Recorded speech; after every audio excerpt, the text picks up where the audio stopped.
When I was a little kid, my first word was baby. I knew from the second I could speak that I just felt kind of drawn towards babies, and I've always known that I wanted to be a mom. And it was a challenging road to get there.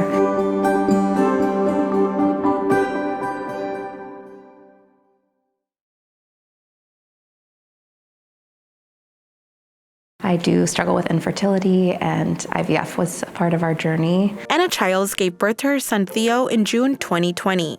When he was born, Anna noticed something was different. And he surprised the heck out of all of us by having an extra copy of his 21st chromosome. So Theo has Down syndrome.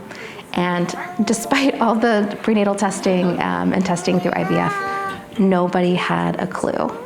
And so what we say is that Theo was hiding his superpowers until birth. Let's close. At first, she and her husband were scared, but very quickly, they realized they were lucky. It's like living with sunshine.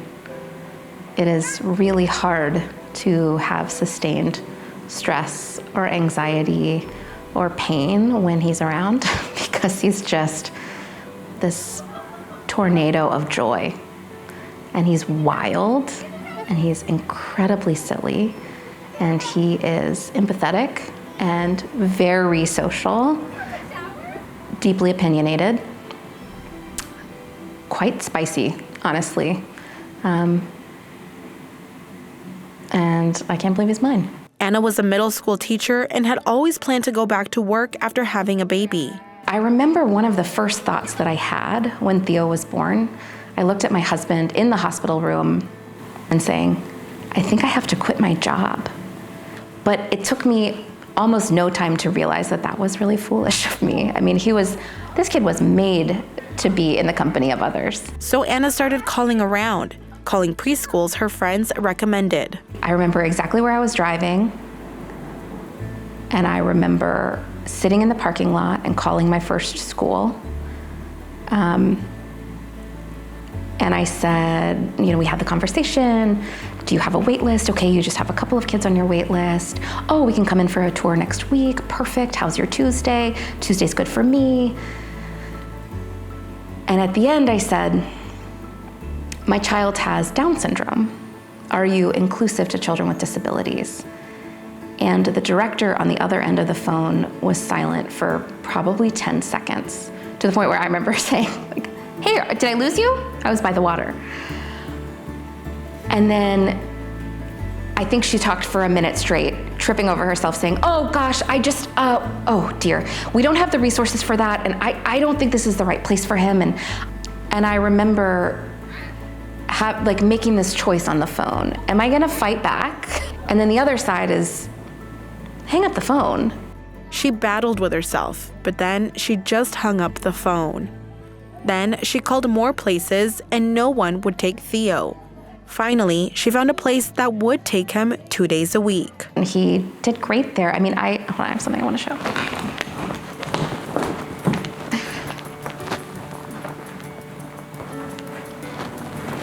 So he did great at school, and on his first day, I was so nervous, and his teacher took a little picture and sent this to me. It's his very first piece of art that he ever created. And there's a picture of him focusing with his little tongue out, coloring with markers. And I framed this because this was the very first time that he had ever held a marker, crayon, utensil and created art. About 1 in 700 babies are born with Down syndrome, and 1 in 6 kids have some form of developmental disability or delay. In California, those kids are eligible for free services: occupational therapy, physical therapy, speech therapy, and many others. We oftentimes provide specialized referrals for families that have children with special needs, where we will call the provider, we'll talk about the child's needs, really make sure that it's going to be a good fit so the family doesn't have to struggle with one placement and then another placement and another placement. The San Diego County YMCA can help all parents find childcare, including placement for kids with extra developmental needs. We really see a future in which we can support childcare providers in getting training and support and technical assistance in how to incorporate all kinds of need into their care. The San Diego Regional Center coordinates services for parents like Anna. But those have to be in the home with the parent present, so Anna would have to take Theo out of preschool, take off work, and be home. You cannot take those services with you to school. If your child goes to preschool, if your child goes to daycare, if your child goes to grandma's house, because you have a job, those services can't go. Those services can't go into the daycare setting. They can't go into the preschool setting. Up until age 3, Theo could get occupational, speech, and physical therapy. All of these things are available to us, but each of those things is an hour a week. And if each of those things must happen, in addition to infant education, in your home with you present, what does that mean for your career? Anna had to leave her career, but she was able to start a nonprofit, included San Diego. It advocates for childcare for all children, including kids like Theo. Her biggest goal is to help those kids get childcare with others who have typical development. Most families who have a child with a developmental disability will tell you the fight to have their child included is a lifelong one. As long as my child will be a pupil in a classroom, I will probably have to fight this fight to get him a seat at the table. Because special education is a service, it is not a location. And that is something that I want to yell from the roof, right? Like, of course he needs additional support. But that should not bar him from being in the same place as everybody else. Lots of studies show that having kids with delayed development and typical development in the same classroom benefits all the kids. Anna recently saw this firsthand. Theo's cousin was just in town, and she's 3 as well. She's typically developing. And the two of them played all week and had a big time. And on their last day, I just kind of was watching them interact together, just stopped to pay attention. And they walked in from playing outside, and my cousin's daughter, Charlotte, sat down and started taking her shoes off, and she said, "Okay, Theo, have a seat. We're taking our shoes off because we're inside now. Do you need help taking your shoes off?" And Theo said, "Yeah, help." And so Charlotte helped him get started on taking his shoes off. And then she said, "Do you want to play with me?" And he said, "Yeah." And then they just walked off together. Theo sees the world differently. Theo interacts with the world differently. And he has stuff to teach his peers too. I mean, he's got some sweet dance moves, but also his social charisma, his bravery, the way that he approaches other people with empathy when he can tell that they're sad. All of these things are lost to peers when they don't get to learn with people like Theo. And what's lost to Theo is the opportunity to learn from peers who are picking up skills more quickly than he is. It just breaks my heart because the norm is to separate.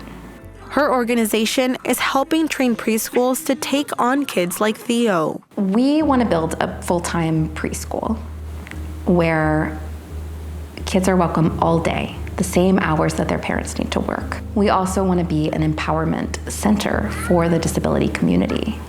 We know that adults with developmental disabilities are among the most underemployed groups in the country, if not the most.